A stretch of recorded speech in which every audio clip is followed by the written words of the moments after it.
Sudah, Apakah Ibu. slide sudah? Sudah ya. Sudah, Baik, Ibu. hari ini saya melanjutkan tentang kesehatan reproduksi. Kesehatan reproduksi itu menarik sekali kalau kita akan pelajari karena hal ini berkaitan dengan kita sebagai remaja, Anda sebagai wanita secara keseluruhan dan dalam satu siklus kehidupan.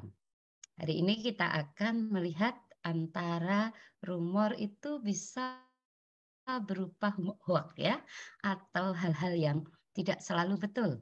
Dan kita akan bandingkan dengan faktanya. Apa yang akan kita lihat? Apakah data itu benar ataukah itu hanya rumor atau hoax saja terkait dengan segala sesuatu yang berhubungan di kesehatan ibu dan anak, terutama kesehatan reproduksi. Di kontrak kuliah ada 3 poin besar yang harus kita bahas, tetapi setiap poin itu memiliki banyak sekali hal-hal yang bisa kita lihat. Ada yang pertama kita lihat wanita di tempat kerja. Nah, ya. Kemudian wanita di pusat rehabilitasi. Waduh, apa ya rehabilitasinya ya? Kemudian wanita sebagai pekerja seks komersial. Kemudian kasus drug abuse, incestus atau incest dan homeless. Jadi ada sekitar 6 topik yang akan kita bahas.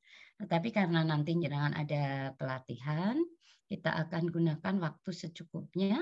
Setelah selesai pelatihan nanti kita sambungkan.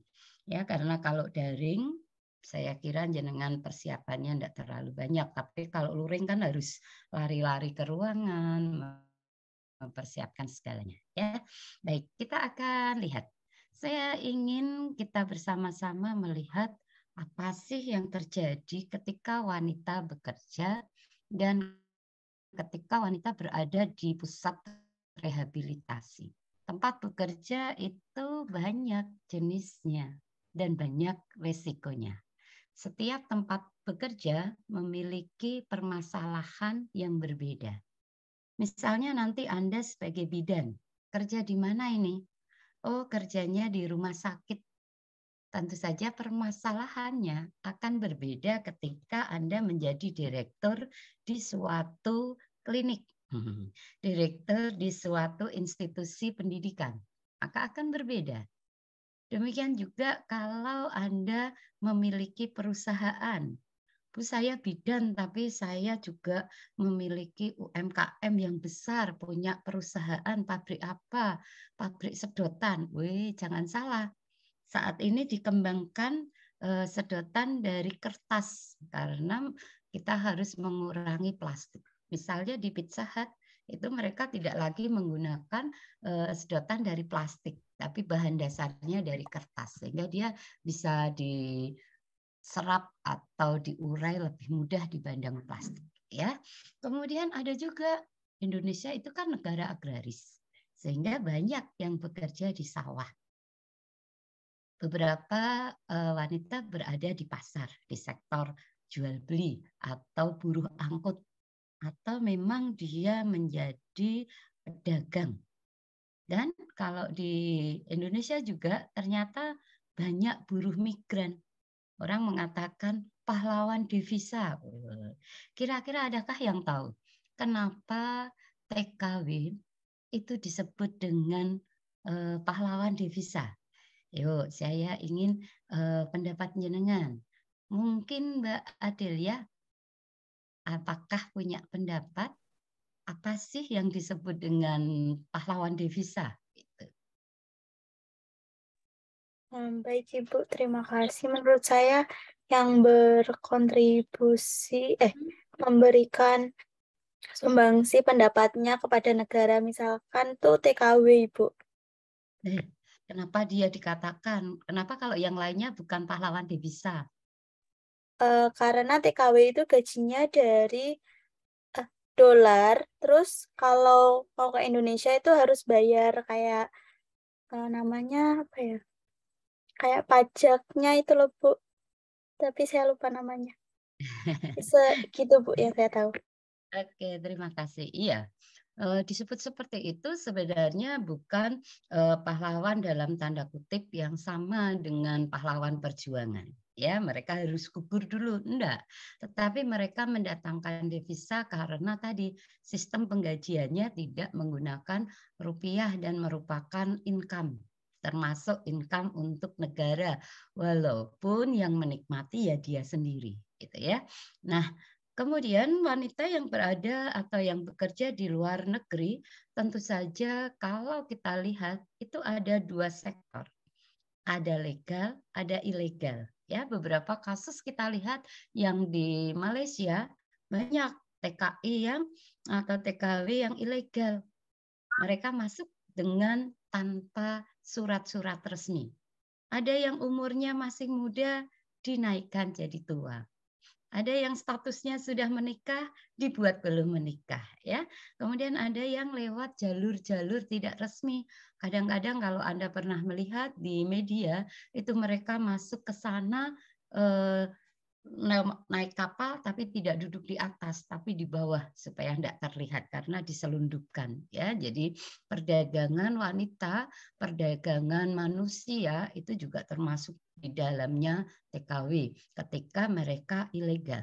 Tapi kalau dia legal, tentu saja dia akan membantu memberikan kontribusi yang baik untuk negara kita, terutama untuk pendapatan. Nah, kemudian nanti kita akan membahas wanita di pusat rehabilitasi. Adakah di antara panjenengan pernah melihat atau pernah berkunjung ke pusat rehabilitasi? Yang pertama, misalnya rehabilitasi narkoba. Yang kedua, berkunjung ke penjara. Ya, yang ketiga berkunjung ke rehabilitasi sosial, misalnya panti-panti sosial gitu. Adakah yang punya pengalaman? Ya, belum pernah. Berarti pasti nganu ya, suatu saat kita siapkan untuk praktek gitu ya. Praktek berkunjung karena ketika kita berkunjung kita bisa melihat apa sih yang mereka rasakan. Apa sih aktivitas mereka di pusat rehabilitasi tersebut? Bagaimana perasaan mereka? Ya, saya punya pengalaman ketika saya sekolah S2 kita memiliki residensi ke pusat-pusat narkoba, pusat-pusat rehabilitasi sosial ya, mereka kaum K, mereka PSK gitu ya. Ada rumah singgahnya juga ya. Kemudian beberapa kali kita datang ke rutan, rumah tahanan wanita ya.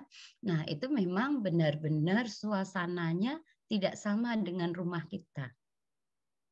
Namanya rehabilitasi, berarti ada sesuatu yang harus dirubah, ada sesuatu yang diperbaiki, ada sesuatu yang harapannya setelah dia selesai, dia akan menjadi lebih baik atau pulih. Ya, baik, itu gambaran saja. Jadi nanti kita akan membedakan wanita kalau di tempat bekerja berarti dia dapat upah, ya, dia mengekspresikan kemampuannya.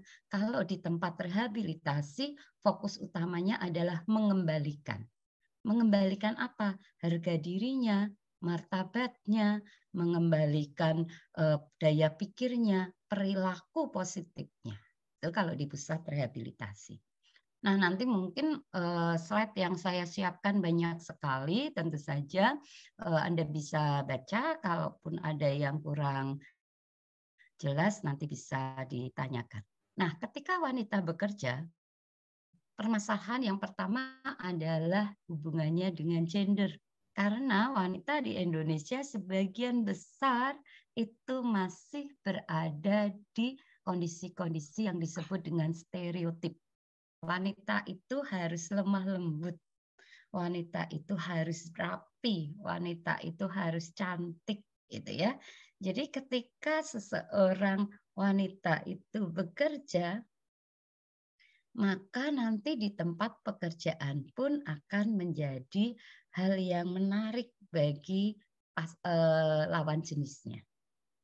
Apakah ketika rasa ketertarikan itu berlebihan atau malah menantang atau malah bagaimana trust yang dijalin. Ada beberapa kasus terjadi hubungan asmara, hubungan cinta, hubungan badan, hubungan perselingkuhan di kantor. Tentu saja tergantung dari wanita itu sendiri, bagaimana kita membawa diri. Apakah kita memang ingin digoda? Apakah kita memang penggoda? Ataukah kita mau dan mampu? Wis mau dan mampu, tapi konotasinya kok enggak bagus ya. Karena wanita itu katanya penggoda gitu ya, karena lemah lembut, cantik, sehingga bagi kaum pria itu sesuatu yang menarik untuk digoda gitu ya, tergantung dari siapa yang mau gitu. Kemudian yang kedua, di gender wanita itu akan mengalami beban ganda. Karena seorang wanita tugas utamanya adalah domestik, pekerjaan yang ada di dalam rumah, bersih-bersih, manajemen rumah itu urusannya seorang ibu. Jadi kalau seorang anak pinter, selalu masyarakat katakan, wah anaknya siapa kalau pinter? Anaknya ibu apa ayah? Atau ayahnya? Ya, sekarang kita mau dengar Mbak Novia, ya Larasati. Yuk, Novia. Ya. Oke, Mbak Novia. Menurut Anda, biasanya di masyarakat, kalau ada seorang anak yang pinter, masyarakat mengatakan dia anaknya siapa? Kalau anak itu misalnya jatuh dalam seks bebas, dia hamil di luar nikah, orang sebutnya anak siapa? Anak ibu atau anak ayah? Yuk, Mbak Novia.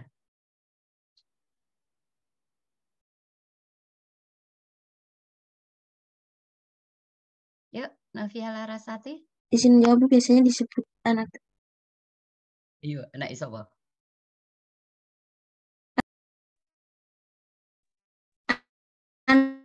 anak ibu. Anak ibu kalau apa?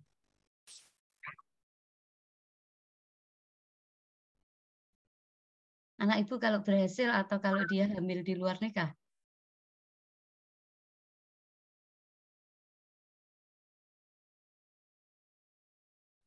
Hmm? Ayo, nyenengan nyambi macem-macem jadi nggak di tempat ya. Ya, oke, kita ganti Mbak Ari. Mbak Ari Mega Putri. Ayo Ri, menurutmu kalau dia pinter, orang menyebutnya anaknya ibu atau anaknya ayah? Izin jawab ibu, anak ibu. Wis bentar, pasti ini anak ibunya gitu ya. Nah, kalau dia ternyata hamil di luar nikah, orang selalu bilang gimana?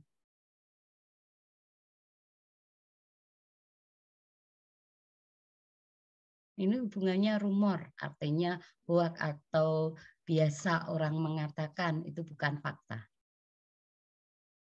Apa, Rik, menurutmu? Ya, kita pindah kelas A, Mbak Amel. Amelia Hernawati. Menurutmu ketika seorang anak tiba-tiba dia hamil di luar nikah, apa pendapat masyarakat? Dasar anak ibu ini apa anak bapak? Biasanya kalau terjun seks bebas itu anak bapak ibu. Oh, anak bapaknya. Iya, jadi kalau rumor ya, umumnya rumor yang ada di masyarakat itu kalau anak berprestasi pasti yang bangga atau yang dibanggakan bapaknya. Anaknya siapa dulu, bapaknya siapa dulu kalau anaknya berprestasi. Tapi kalau anaknya mengalami kegagalan, mengalami penyimpangan, pasti masyarakat sebagian besar akan mengatakan ibunya siapa sih? Kenapa nggak becus ngurusi anak? Kenapa seperti itu? Karena wanita itu dianggap sebagai ibu dalam rumah tangga. Dia harus menyelesaikan permasalahan domestik. Ngurusi anak itu kalau ibunya pinter ngurusi anak, maka tidak akan terjadi permasalahan. Tapi kalau terjadi permasalahan, orang selalu mencibir, ibunya sopo sih? Nah, siapa sih ibunya? Kok anaknya bisa seperti itu? Ya. Nah, selain itu yang menjadi permasalahan adalah beban ganda. Wanita selain harus melakukan tugas-tugas rumah, dia juga harus dituntut menyelesaikan pekerjaan yang ada di kantor. Nah, tentu saja pembagian peran antara domestik dengan publik. Ya, jadi kalau peran domestik itu perannya wanita, ngurusi rumah, ngurusi anak gitu ya. Kalau peran itu publik, berarti dia urusannya di luar, di masyarakat, kemasyarakatan, mencari uang, pokoknya keluar dari rumah gitu ya. Nah, ketika seorang wanita keluar dari rumah untuk bekerja, tetap saja predikat dia sebagai manajemen rumah tangga dan perawat anak itu melekat. Berbeda dengan laki-laki. Laki-laki itu tugas utamanya mencari uang. Sehingga ketika ada laki-laki yang tidak bekerja, orang justru memandang sebelah mata. Laki-laki kok tidak bekerja, gitu ya. Mosok yang bekerja istrinya, gitu. Nah, ini ada rumor atau hoax atau hal-hal pandangan yang tidak betul. Belum tentu suami yang tidak bekerja di kantor itu selalu lebih rendah daripada yang perempuan. Beberapa saat setelah pandemi COVID ya, banyak orang yang akhirnya memilih suaminya di rumah, istrinya yang bekerja di luar. Karena menjaga daripada cari pembantu atau memang ternyata peluang bekerja baru ada untuk yang wanita. Yang pria belum ada. Nah, ini terjadi permasalahan juga. Jadi wanita bekerja itu bisa karena dia memang mencari nafkah sebagai tulang punggung, bisa juga hanya memenuhi aktualisasi. Jadi kalau kita lihat ada di ilmu kesehatan masyarakat itu ada piramida Bloom. Piramida Bloom itu melihat kebutuhan masyarakat atau manusia. Kebutuhan yang paling bawah adalah kebutuhan primer, sandang, pangan, papan. Di puncaknya paling tinggi adalah aktualisasi. Kadang wanita itu tidak selalu dia bekerja untuk cari uang, tapi hanya untuk aktualisasi. Karena apa? Uangnya sudah cukup dari suaminya atau dari warisannya. Warisan nenek moyangnya itu 7 keturunan masih cukup. Lah permasalahannya dia keturunan keberapa? Nah, kalau dia keturunan ke-8, ya wis habis. Kan cuma 7 turunan. Ya, tapi kalau masih turunan 5, aman gitu ya. Nah, inilah permasalahan rumor dan fakta ketika wanita bekerja. Jadi ada banyak hal yang menjadi tantangan. Itu pilihan Anda. Besok ketika Anda mau bekerja, apakah Anda mau jadi bidan? Anda mau bidan di mana? Di puskesmas, di klinik rawat jalan, rawat inap, di rumah sakit, di institusi pendidikan, ke luar negeri, kenapa tidak? Semuanya ada. Dan semuanya ada tantangannya. Dan harus bisa menjaga diri ketika kita memiliki beban ganda. Jangan sampai karirnya oke, keluarganya berantakan. Jangan sampai karirnya melejit, tetapi ternyata dia mengalami depresi. Nah, ya, karena bekerja itu intinya adalah mendapatkan hasil dari apa yang kita upayakan.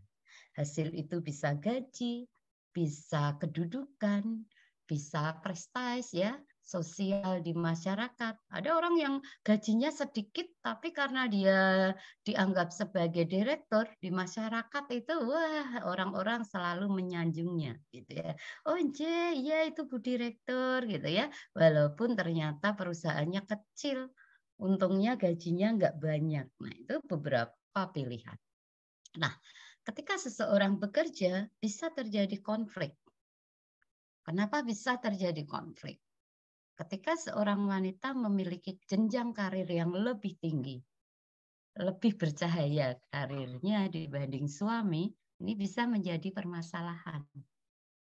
Karena ketika suatu pohon itu menjadi lebih besar, maka buahnya akan lebih banyak. Tetapi anginnya juga lebih tinggi. Artinya apa? Ketika seseorang mendapatkan suatu jabatan, maka dia akan mendapatkan berkat, mendapatkan gaji, mendapatkan remunerasi, mendapatkan kompensasi yang lebih banyak. Tetapi permasalahan tanggung jawabnya yang diemban pun lebih besar lagi. Nah, ketika tugas dan tanggung jawab yang sangat besar, apakah mempengaruhi dia di dalam mengatur rumah tangga? Apakah semua permasalahan yang ada di kantor dibawa pulang? Atau sebaliknya, semua permasalahan rumah dibawa ke kantor. Wis toh. Nah, nanti kan rumyam ya. Apalagi kalau bekerjanya sak kantor dengan suaminya. Wis kayak apa gitu ya. Permasalahan di rumah dibawa di kantor. Bekerja satu kantor dengan anaknya. Wih, tentu saja kita akan memiliki konflik juga. Konflik yang ada di rumah dibawa ke kantor. Konflik yang ada di kantor dibawa ke rumah. Di rumah ketemu, di sini ketemu. Aduh. Ya, itu pilihan. Tapi kita tidak tahu karena hidup itu banyak sekali pilihan, banyak sekali kesempatan ya. Tinggal bagaimana kita mengambilnya. Nah, interaksi-interaksi dan komitmen dari wanita pekerja itu harus menunjukkan dia memiliki kinerja yang baik. Ketika wanita itu bekerja dengan baik, maka dia akan bisa memisahkan mana waktu untuk bekerja, mana waktu untuk keluarga, dan juga waktu untuk dirinya sendiri. Kalau kita tidak punya waktu untuk diri kita sendiri, kebutuhan pribadi kita sendiri, kita akan berada di fase-fase stres yang tinggi. Ya, jadi harus ada me time, harus ada waktu yang untuk hobi kita, sesuatu yang membuat kita senang gitu ya. Oh, saya itu senangnya nyanyi. Ya, kalau ada waktu longgar ya silahkan. Oh, saya hobinya baca buku. Kalau ada waktu luang silahkan. Saya hobinya lihat video, lihat film. Ya, kalau ada waktu longgar kenapa tidak? Karena itu akan meningkatkan imunitas kita. Ya, jangan selalu hanya bekerja, jangan selalu hanya mengurus rumah tangga. Nanti fase tertentu kita berada di kondisi yang sangat membosankan. Ketika wanita bekerja, dia harus punya yang disebut dengan kecerdasan spiritual. Artinya apa?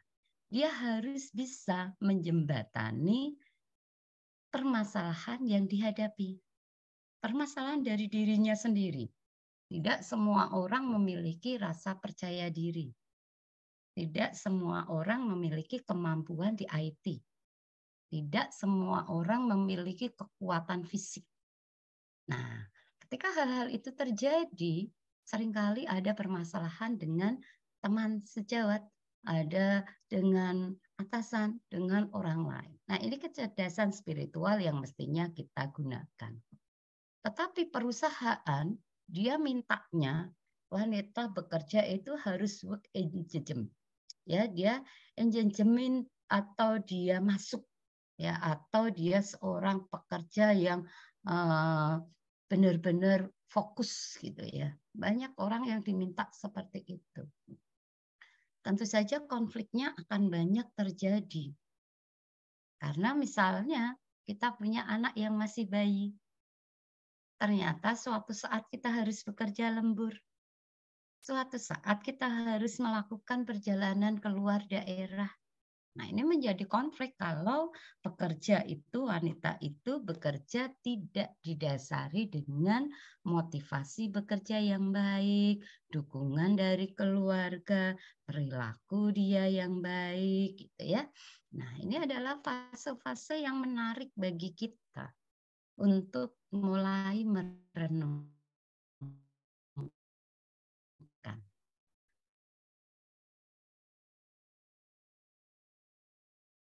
Nah, nanti dan ketenaga ketika dia haid atau menstruasi, dia bisa mengajukan cuti melahirkan dan hamil.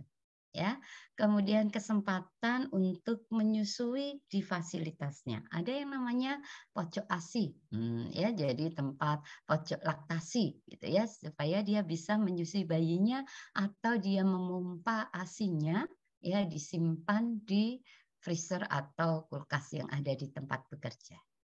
Kemudian juga akan diatur jam di malam hari. Jadi wanita bekerja itu ada aturannya. Jam berapa dia boleh bekerja, kondisi yang seperti apa. Selanjutnya di Undang-Undang Ketenagakerjaan ini membahas juga tentang perlindungan dari kekerasan, pelecehan, dan diskriminasi. Nanti silahkan dibaca ya. Di pasal 11 ini adalah hak bagaimana seorang pekerja dia boleh mengembangkan kompetensi kerjanya. Bagaimana dia mengembangkan kompetensinya?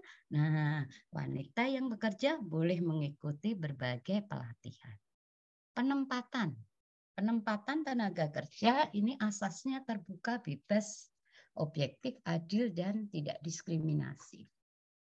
Tentu saja hal ini sesuai dengan keahliannya. Kalau dia punya keahlian khusus, maka dia bisa ditempatkan di posisi tertentu. Jadi tidak semua pegawai itu jadi direktur. Nah, kalau semuanya jadi direktur, karyawannya siapa?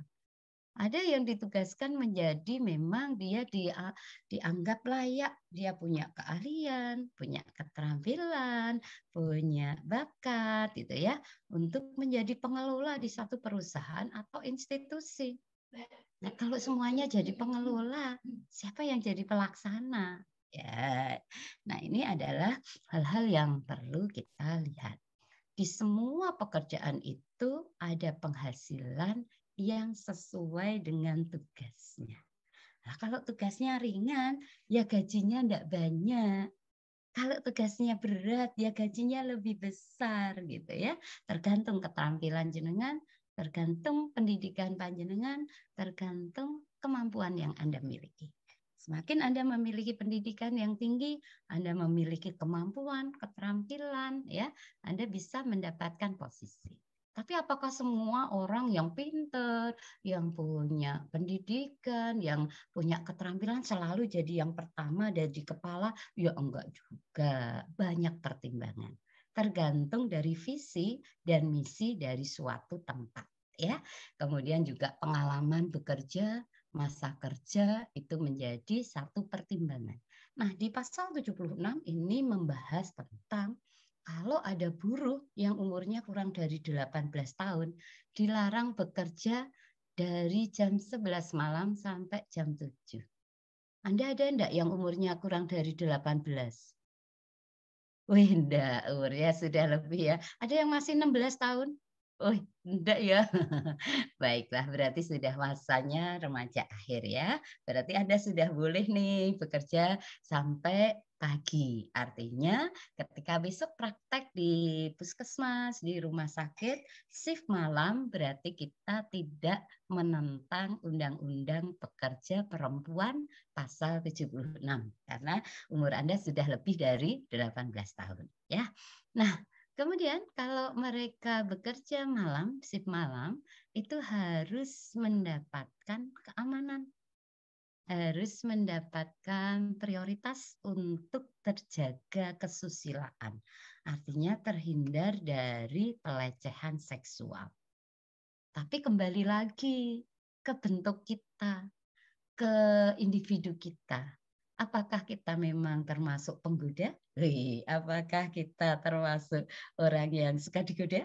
Ataukah memang kita fokus saat itu hanya bekerja karena tugas saya untuk mendapatkan penghasilan. Saya harus memiliki kinerja yang baik. Nah, ini waktu bekerja di dalam 1 minggu ya. Kemudian ketentuan di sektor-sektor tertentu. Kemudian syarat bekerja, harus ada persetujuan.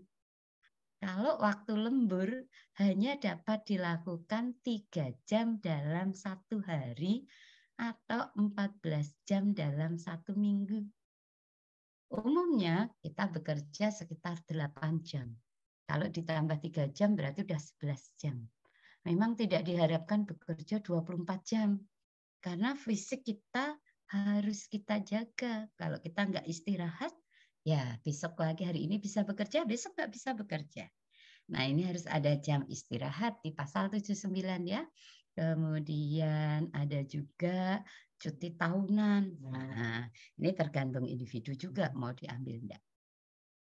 Kemudian kalau kita sudah bekerja dengan baik, apa kewajiban perusahaan?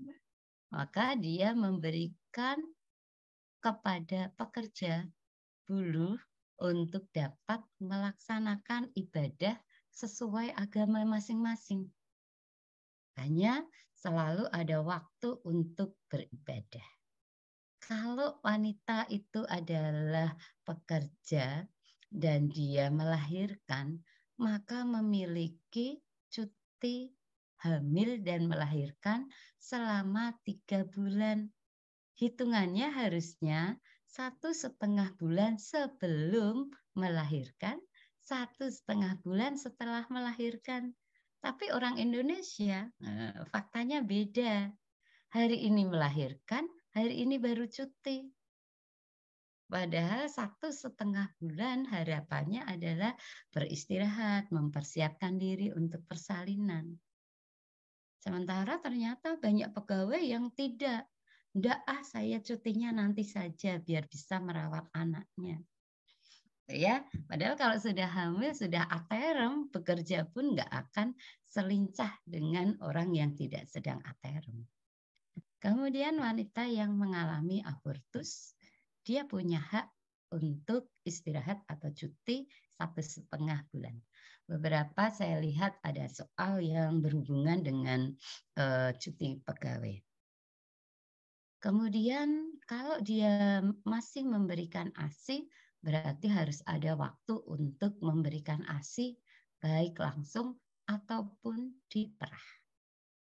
Selanjutnya adalah keselamatan kerja, baik itu terhindar dari kecelakaan, terhindar dari tindakan asusila, maupun dia terhindar dari diskriminasi agama. Tentu saja tergantung di mana Anda bekerja ya. Kalau jenengan memang bekerjanya berseberangan dan jenengan memang sudah tahu di tempat itu berseberangan agama, keyakinan, ibadahnya berbeda dan Anda memang masuk ke situ, ya tentu saja Anda harus mengetahui dan mendapatkan resiko. Baik, kita akan masuk ke rehabilitasi. Nah, rehabilitasi berasal dari kembali. Habilitasi mampu. Jadi kembali untuk dia menjadi seorang yang mampu. Nah, rehabilitasi ini banyak. Ada rehabilitasi sosial. Berarti ada permasalahan di fisik, mental, maupun dia mengalami permasalahan sosial. Misalnya jadi PSK, misalnya dia gelandangan, misalnya dia berjualan di pinggir-pinggir jalan, ya sudah dianjurkan ternyata tidak menggubris, ya. Kemudian ada rehabilitasi psikologis. Ini adalah rehabilitasi yang diberikan kepada seseorang yang mengalami permasalahan psikologis. Misalnya apa? Seseorang yang pernah atau baru saja diperkosa. Maka secara psikologis dia akan berada di kondisi yang tidak baik. Nah, sehingga rehabilitasi sosial ini fungsinya mengembalikan harga dirinya. Misalnya dia habis mengalami pelecehan seksual. Atau ternyata dia tanpa sengaja membunuh orang, menabrak orang gitu ya. Nah, ini perlu sekali pengembalian rasa percaya diri, harga diri, kemampuan fungsi sosialnya secara wajar. Mungkin dia nggak bisa berada di status sosial seperti semula, atau tiba-tiba dia mengalami kecacatan. Kita tidak tahu hidup itu seperti apa. Tapi ada wanita yang tiba-tiba harus karena CA, kanker payudara, dia akan diangkat payudaranya.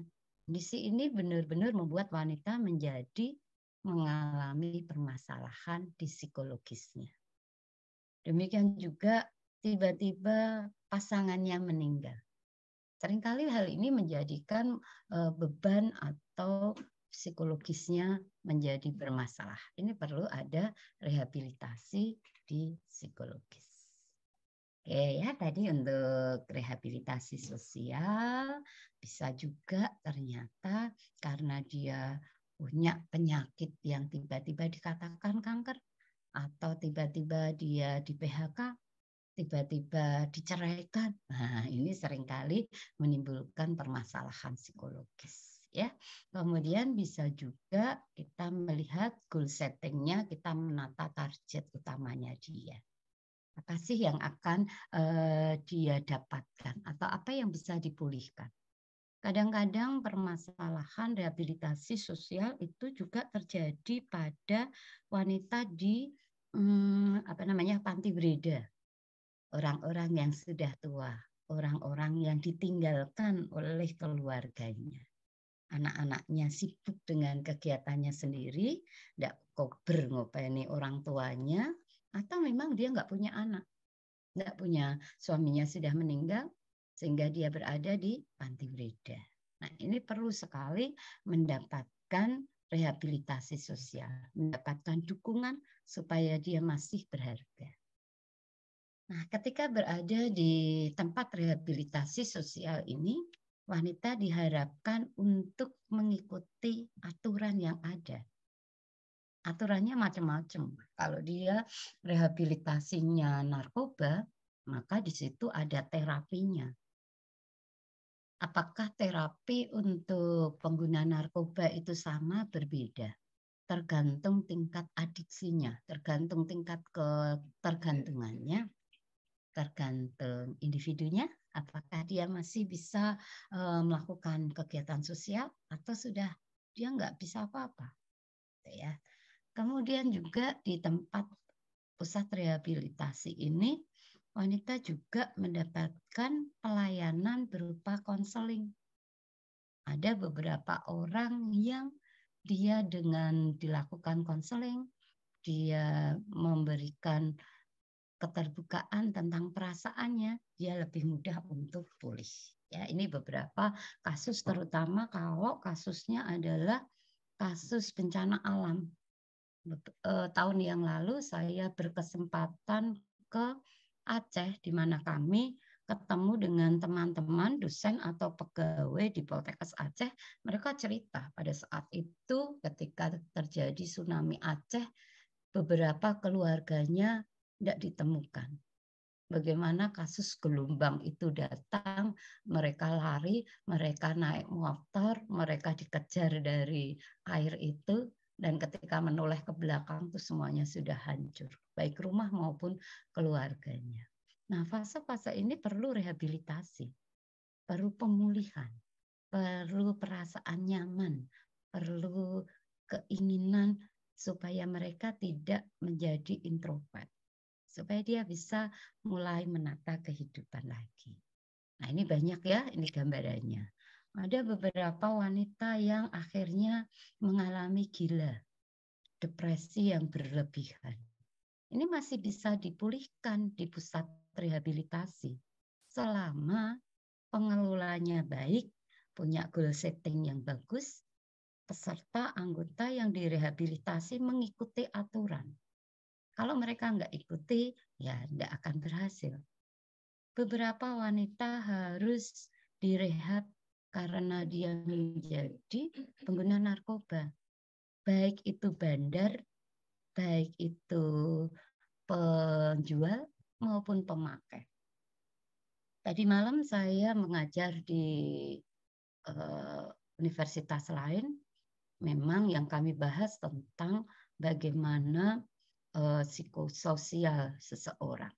Mereka cerita, saya itu seorang laki-laki sejak SMP, saya sudah terbiasa mengikuti prostitusi. Saya SMA itu jadi bandar narkoba. Kenapa bisa begitu? Ternyata bukan dari faktor keluarga, tapi dari faktor lingkungan. Teman-temannya memberikan tantangan. Teman-temannya selalu mengatakan, kalau kamu nggak ikut, kamu nggak bisa, kamu harus keluar dari kelompok. Nah, itu ya. Jadi kondisi-kondisi itu yang membuat seseorang bisa jatuh. Nah, ternyata dia bisa pada saatnya dia bisa dipulihkan dan sekarang menjadi pegawai, jadi pejabat yang baik. Kemudian pekerja seks komersial. Nah, ini kalau Anda lihat belum lama ini ada satu artikel di Inggris sekarang karena fase COVID, masa resesi ekonomi, kemudian dari Ratu Inggris baru saja meninggal, di sana dikabarkan bahwa untuk kebutuhan ekonomi sangat sulit, sehingga banyak wanita yang menjajakan dirinya menjadi PSK untuk membayar kebutuhan. Tetapi berapa jumlahnya? Apakah semua wanita seperti itu? Tentu saja tidak. Tergantung dari ketahanan ekonomi dari masing-masing keluarga. Kalau keluarganya mampu, ya dia tidak akan melakukan itu. Nah, prostitusi apa saja faktor yang mempengaruhi? Bisa saja prostitusi itu kalau tadi yang saya bahas adalah kondisi ekonomi yang negara yang hancur. Yang kedua adalah adanya pariwisata. Wah, sekarang pariwisata ada di mana-mana gitu ya. Orang bisa berjualan cenderamata, makanan khas ya, fasilitas, homestay ya. Ternyata di luar itu ada penjualan berupa pekerja seks. Karena tempat-tempat itu bisa juga menjadikan tempat untuk melakukan hubungan seks yang bebas. Nah, ini adalah tergantung apakah masyarakat di sekitar itu mereka menerima bahwa prostitusi itu sesuatu yang bisa diterima untuk mendatangkan uang tadi. Menurut Kuncoro ini penyebab seseorang menjadi PSK yang pertama dari moralnya sendiri. Memang sebenarnya dia mampu, dia punya pendidikan, tetapi moralnya saja. Memang dia suka penggoda, dia memang berpetualang, ya. Ya, atau mereka mengalami kegagalan di dalam kehidupan rumah tangga. Selanjutnya kekerasan yang pernah dialami. Jadi ketika seorang anak, seorang remaja, seorang wanita pernah mengalami kekerasan seksual, maka itu menjadikan suatu trauma yang berat. Suatu saat dia akan melakukan balas dendam, mengekspresikan bahwa kalau dulu aku diperkosa gitu ya, sekarang saya bisa membuat kaum laki-laki lebih menderita, keluarganya menjadi hancur ya. Nah, ini ada kasus bagaimana di Desa Sanur itu mereka menceritakan, saya menjadi seorang PSK karena ketika menikah di dalam keluarga itu saya mengalami KDRT. Kemudian terjadi perceraian dan anaknya nggak mendapat tanggung jawab dari suami. Ya, itu ya. Jadi ini menjadi seseorang terpacu, dia ingin menjadi PSK. Ada juga orang yang memang dia hiperseks. Jadi kalau hanya melayani suami saja kurang nih, sehingga dia jadi PSK. Jadi tujuan utamanya tidak selalu uang. Ada yang faktornya trauma, ada yang faktornya ekonomi, ada yang memang dia kelainan dari persepsi seksnya. Nah, ketika kita berada di kesehatan reproduksi, kita melihat berbagai permasalahan itu, seringkali kita lihat ke remaja. Bagaimana perilaku remaja saat ini? Karena remaja dia akan meneruskan, dia akan menjadi tonggak utama dari suatu negara. Kalau seorang remaja mereka sudah hancur di dalam pergaulannya, dia melakukan hal-hal yang tidak bermanfaat, maka ke depannya penyakit menular seksual banyak ya. Kemudian beberapa kejahatan bisa terjadi. Selain PSK, permasalahan yang ada di kesehatan reproduksi adalah drug abuse. Bagaimana seorang remaja, wanita, manusia, mereka menjadi adiktif, menjadi orang yang tergantung dengan narkotika. Apa sih kepanjangan NAPSA? Ada narkotika, psikotropika, dan zat adiktif. Kalau kita lihat, ternyata yang paling banyak menurut survei, NAPSA ini digunakan anak antara usia 15 sampai 24 tahun. Paling banyak. Apakah usia tua enggak? Oh, banyak juga. Beberapa artis kita lihat mereka menggunakan narkoba. Ya, umurnya enggak muda, tetapi ini survei terbanyak gitu ya. Nah, kemudian kita lihat apakah ada undang-undang yang berhubungan dengan narkoba, Undang-Undang Nomor 22 Tahun 97.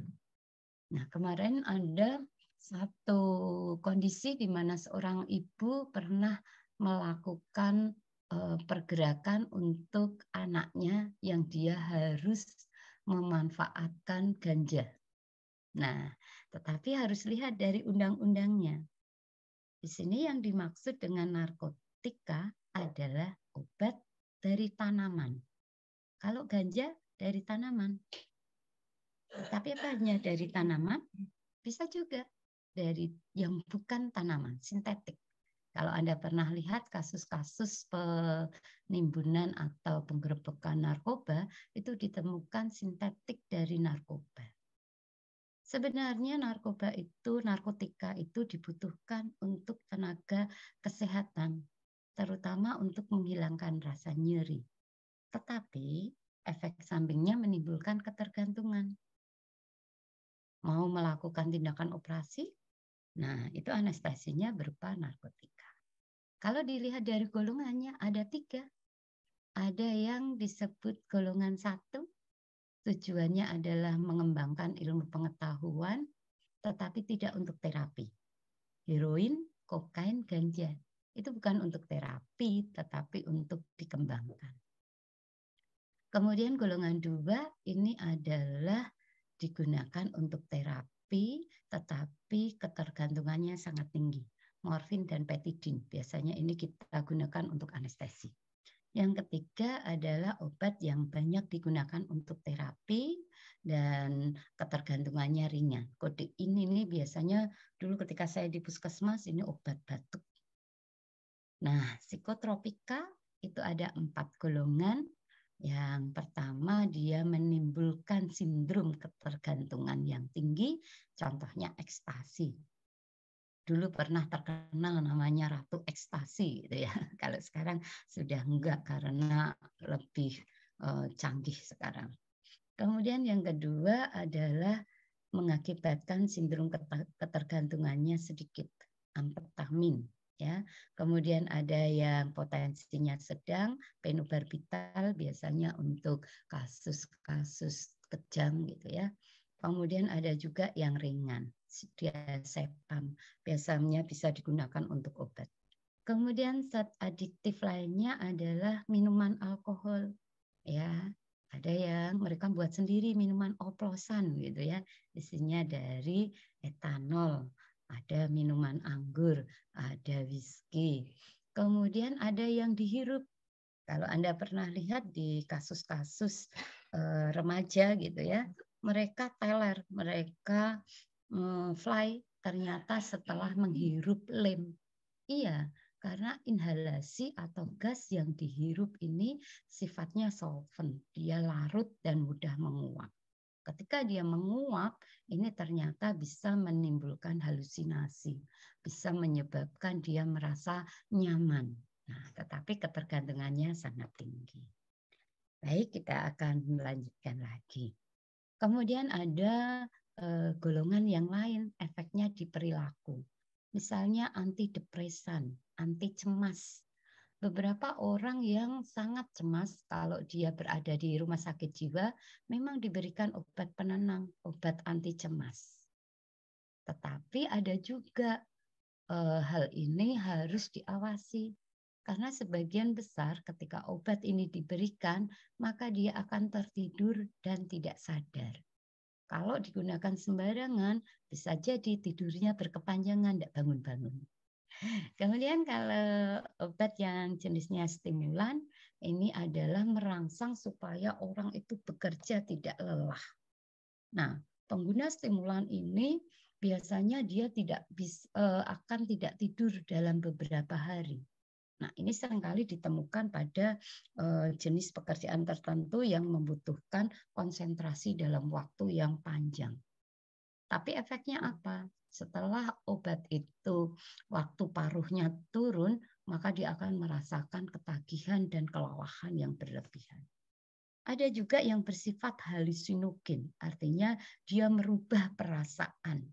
Tadinya perasaannya sedih, ketika dia minum atau menggunakan golongan halusinogen ini, maka dia akan merasa nyaman. Dia bisa berpikir seperti yang dia inginkan. Nah, ini biasanya dilakukan atau diberikan bentuknya ganja. Nah, permasalahan ini banyak sekali ya. Dampaknya juga dari individu, kesehatan maupun sosial. Nah, kita masuk ke materi selanjutnya adalah incest. Incestus ini adalah bagaimana hubungan seksual yang dilakukan oleh dua orang yang masih punya ikatan darah atau keluarga, genetic inbreeding. Ya, nah incest ini biasanya terjadi antara orang yang lebih dewasa dan korbannya adalah yang lebih muda. Bisa antara mertua dengan menantu, bapak tiri, bapaknya dengan anaknya, kakaknya dengan adiknya, anaknya dengan ibunya. Nah, itu adalah incest. Kemudian beberapa faktor penyebab incest bisa dilihat dari internal maupun eksternal. Kalau internal dirinya sendiri, ada dorongan seksual yang besar. Secara psikologis dia memang terjadi penyimpangan dari kondisi kepribadiannya.